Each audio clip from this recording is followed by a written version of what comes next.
다음 윤석열 정부의 위헌적 비상계엄 선포를 통한 내란 행위 등의 진상규명을 위한 특별검사 임명 등에 관한 법률안 제2의 건은 총 투표수 300표 중 가 198표, 부 101표, 기권 1표로서 부결되었음을 선포합니다.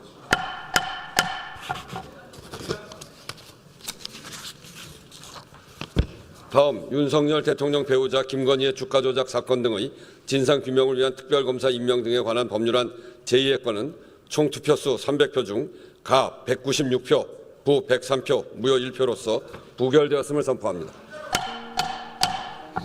1월 8일에 있던 특검 재표결에서 국힘의 반대로 또다시 부결되었습니다. 정말 암울한 상황만 지속되고 있습니다. 이에 이소영 의원은 이런 행동에 대해 의문을 표합니다. 저는 진짜 이거는 예. 국민의힘 의원님들한테 진짜 물어보고 싶어요. 아, 다른 거를 뭐 반대하는 거는 그렇다 치겠는데 네. 이 내란 특검 반대하는 이유가 뭔지 모르겠거든요. 그러니까 이게 수사의 대상이 아니라고 주장하는 건지 아니면 기존의 수사기관들이 충분히 할 수 있어서 특검이 필요 없다. 그 김건희 특검 때 주장했던 그런 주장을 하는 건지. 근데 이 내란 특검이 발족해서 종합적인 수사권이나 강력한 어떤 체계를 가지고 이 수사를 빠르게 진행하는 거는 반대하면서 네. 또 공수처나 경찰이나 검찰이 수사하는 거는 하나하나 막 법리적인 얘기를 따지면서 지금 태클을 걸고 있거든요. 그럼 어떻게 하자는 거예요? 이걸 그냥 두자는 거예요? 아무 문제가 없다는 건가요? 윤석열이 얘기하듯이 뭐 아무도 죽지 않았고 아무도 다치지 않았으니까 이거는 해프닝에 불과하다는 건가요? 이거에 대한 입장을 저는 국민의힘 의원들이 명확하게 해야 된다고 생각해요. 그래서 다른 정책에 대해서는 의견이 다를 수 있습니다, 여야가. 네. 네. 그리고 지금 대통령이 없는 상황이기 때문에 그거는 뭐 추후에 논의할 수도 있다고 생각해요. 뭐 양곡법이라든지 네. 이런 것들 얼마든지. 근데 아니 이 상황은 뭐 유죄다 무죄다 또는 탄핵이다 아니다 가타부타 정리가 돼야지 대한민국 다시 일상으로 돌아올 거 아니겠어요. 네. 저도 지금 완전히 일상이 무너져 있는데 그래서 이런 거에는 협조를 하면서 뭐 다른 주장을 해야 설득력 있을 텐데. 네네 진짜 너무 대놓고 극우화되고 있는 모습을 보이는 것 같아서 진짜 제가 좀 소름이 끼치거든요. 뭐 어떤 얘기를 들으면서 제가 진짜 경악스러웠냐면은 국민의힘 조배숙 의원이 네. 헌법재판소가 없애야 될 것 같다고 얘기했잖아요. 네.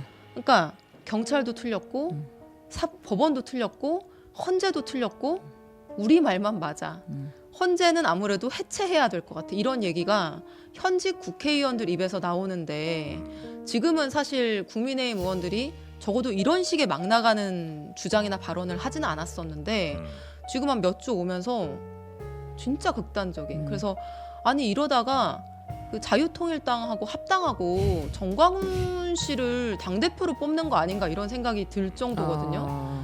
그래서 아니 보수가 이렇게까지 추락하고 절멸되는 길로 가도 진짜 되는 것인가. 네. 이게 정말 나라가 걱정된다는 생각이 들어요. 왜 윤석열 대통령을 이렇게 끊어내지 못하고 더 극단적인 쪽으로 국민의힘의 꽤 많은 다수의 의원들이 이렇게 움직이고 있다고 보세요? 진짜 물어보고 싶죠. 그러니까 아, 왜 아니 그러냐고? 물어보세요. 이게- 우리는 못 만나도 의원님 만나잖아요. 오늘 가서. 그러니까 오늘날의 정치에서 네. 그 국민들이나 지지자들이 양극단화되어 있고 네. 그 극단에 있는 커 지지자들이라도 보이죠 훨씬. 예, 네. 붙잡겠다. 그것이 아. 나에게 정치적으로 유리하다. 예. 이런 생각하에 그렇게 하시는 것 거라고 다들 같아요. 그냥 일반적으로 얘기하는데 일종의 현찰주의 이제 눈앞에 있는 걸 잡자 보이는 네, 걸. 근데 그 44명 네. 단저 앞에 서 있었던 44명의 사진을 보면은 또 그렇지도 않아요. 꼭 영남권 의원들만 있는 것도 아니고 네. 그 서울 동작에서 표를 받아야 되는 네. 나경원 의원이 맨 앞에 그렇죠. 하얀 패딩 입고 서 있고 네. 수모를 당했는데 대통령한테 그렇게 놀랍도록 진짜 쉽지 않은 시간을 보내는 김기현 대표도 사실은 네.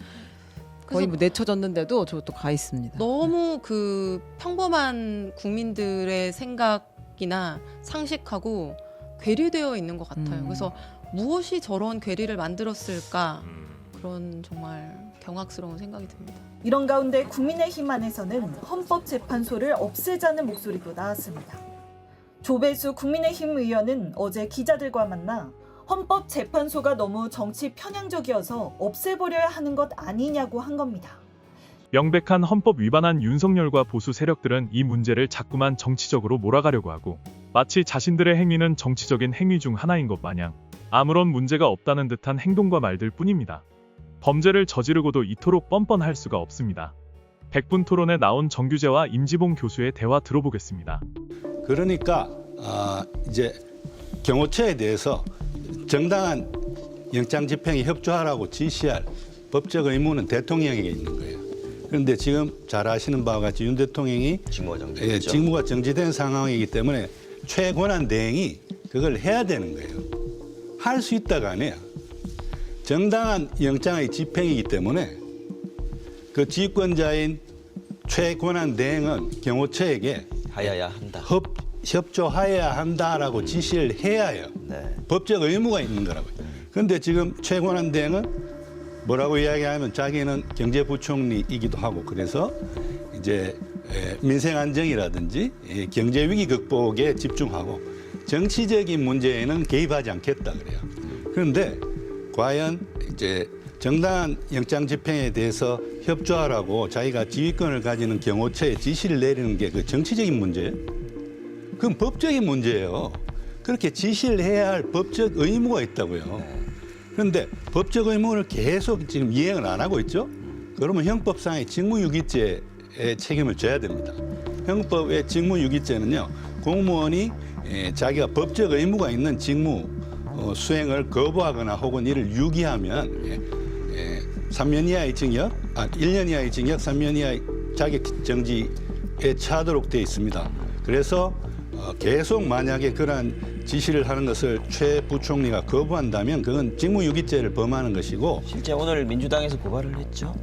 직무유기죄로 고발한 거죠. 그러니까 국무위원인 장관인 이제 최 부총리가 그런 식으로 즉 법률을 위반하면 사실은 직무상 행위에 있어서 헌법이나 법률을 위반한 때 해당하기 때문에 탄핵 사유도 됩니다. 그 점을 유념해야 될 거예요. 일단 압박하는 그런 분위기인 것 같아요. 종류의 언어는 별로 이 문제를 해결하는 데 도움이 안 됩니다. 우리가 형법전을 가지고 와서 범죄 목록을 다 여기서 불러봤자 현실이 그렇지 않다면 아무 의미가 없죠. 우리가 여기서 범죄 목록을 부른다고 해서 그 자들이 공포심을 느끼는 것도 아니에요. 왜 그러냐 하면 제가 이 문제를 엄정하게 천천히 정밀하게 나가야 된다고 하는 이유가 그럼 지금 우리 보십시다. 최상목 대행에게 너는 경제부총리가 아니야. 너는 권한대행이야. 그러므로 정부 전체를 지휘할 책임이 있어. 라고 요구하면 한덕수 탄핵할 때 200명이어야 하지 않을까요? 그렇죠? 한덕수를 탄핵할 때 너는 총리야. 그러므로 150석이면 충분해. 라는 151석이. 의결 조건으로 과반이니까 151석. 151석으로 탄핵을 했거든요. 넌 당신은 총리야. 그러므로 권한대행이기 때문에 특별한 대우를 할 수 없어. 당신은 경제부총리야. 그럼 권한대행 경제부총리 최상목이거든요. 그렇다면 이때까지 그럼 탄핵할 때는 너는 경제부총리야 라고 얘기하고 지시를 해야 돼. 경호처 지시를 해서 명령을 받들도록 지시를 해라. 그 얘기할 때는 우리가 당신은 권한대행이고 정부를 총괄할 책임이 있어.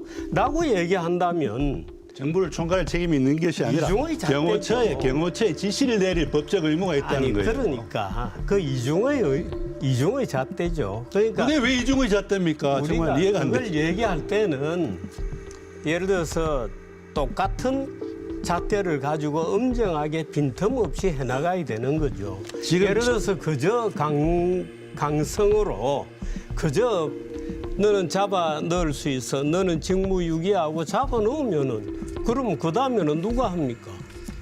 그 다음에는 최상목 아니고 이제 교육부 총리로 또 넘어갑니까? 아니 위법한 행위를 하고 지금 영장까지 발부된 피의자를 지금 그 체포하는 것이 왜 그게 섣부른 행동입니까? 아니 지금 아니, 지금 헌법 11조를 보면요. 모든 아니, 국민은 법 앞에 평등하다고 돼 있어요. 아니, 법 조문을 외운다고 되는 게 아니고 보세요. 왜 정치가 되느냐면 아니 선생님 지금- 법이 그렇게 우스세요? 아니 법 조문 이야기 왜 무슨 못합니까? 말을 하세요. 지금 예를 들어서 윤석열 대통령을 우리가 비난할 때 아까 윤건영 의원께서 얘기하셨듯이 윤석열이 말하자면 서류도 안 받고 예? 출석하라는 명령도 거부하고 라고 규탄했잖아요. 똑같은 것을 이재명 대표에게도 얘기할 수 있습니다. 서류 송달이 안 돼요. 대한민국 제1당 대표에게 서류의 송달이 안 된다고요. 아니 정 의원님 물타기 하지 마십시오. 지금 아니, 윤 물타기가 대통령 아니라니까. 체포영장 집행에 대해서 이야기하고 있는데 물타기가 갑자기 야당 대표에게는 왜 하세요? 물타기가 예? 아닙니다. 그게 같이 논점을 좀 진행이 흐리지 되기 마세요. 그게 같이 진행이 되고 있기 때문에 같이 진행이 되고 있죠. 예를 들어서 내란죄를 내란 행위로 왜 고치냐 이 말이죠. 왜 고치느냐? 내란죄를 내란 행위로 고치는 이유는 죄로 해놓으면은 형사 사건의 처리 결과에 연동이 되고 한없이 지연될 가능성이 있으므로이거든요. 그렇다면 이거는 이재명 대표의 재판하고 연동이 돼 있는 겁니다. 그래서 이 문제는 필연적으로 이때까지 우리가 정말 꼴사나워하던 정치 투쟁의 연장선처럼 보인다는 겁니다. 하다하다 이제는 헌법재판소까지 공격합니까? 정권만 지킬 수 있다면 독재 국가로 퇴행해도 된다는 겁니까? 내란에 대해 찬반과 논란이 가능한 것처럼 호도하는 정치인과 그걸 거르지 않고 받아쓰는 이들은 결국 내란을 옹호하고 있는 겁니다. 그렇게 하면 헌법마저 무시하는 내란 세력이 잘해줄 거라는 기대는 심각한 오판입니다. 역사적으로 그런 적은 없었습니다. 같은 편이라며 손들고 줄 서도 가두고 고문하고 죽이는 게 독재자이기 때문입니다. 결국 모두 노예가 되는 겁니다.